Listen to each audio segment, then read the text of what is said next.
A Minnesota man is making hundreds of bracelets, and there is a really special story behind each one of them. He's using wood cut from the state's first commercial sawmill. Fox 9's Maury Glover joining us now. Maury, this is a great idea. How did he come up with it? Logan Ketterling says he was looking to start a business that combined his passion for both history and fashion. Now the 19-year-old college student from Lakeville discovered the past is the perfect accessory for his new venture.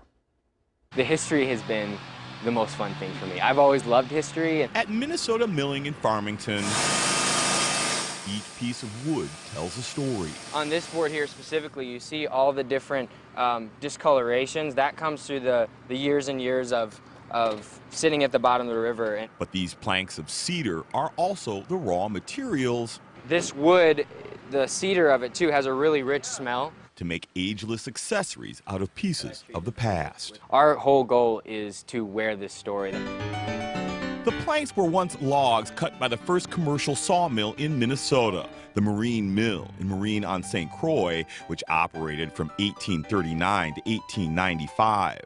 The mill sawed lumber from the St. Croix Valley and floated it down its namesake river, where it was used to help build Minnesota and the rest of the country. The intention of the wood was to be used for homes and businesses and wagons and all the transportation so that they could expand throughout the continent. But more than 100 years later, Logan Ketterling is going against the grain to find a different purpose for 8 logs that were discovered by a local logger at the bottom of the St. Croix River.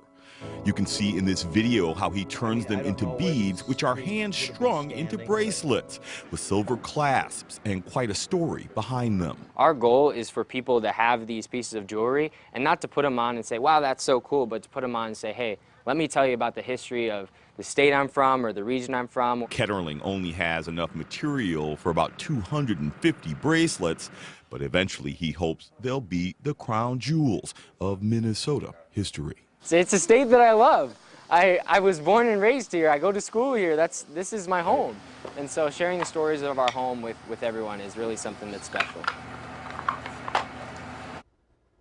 Now, Ketterling started a Kickstarter campaign, and he's just 4 days. He's raised more than $4,000 of his $12,000 goal. Once he's done with these bracelets, he hopes to find other historic materials for his next jewelry project. Back to you. Can't wait to see what he does. Yeah, 'cause it's always nice to have something that has a story behind it. Yeah, rather than just a regular old piece of jewelry.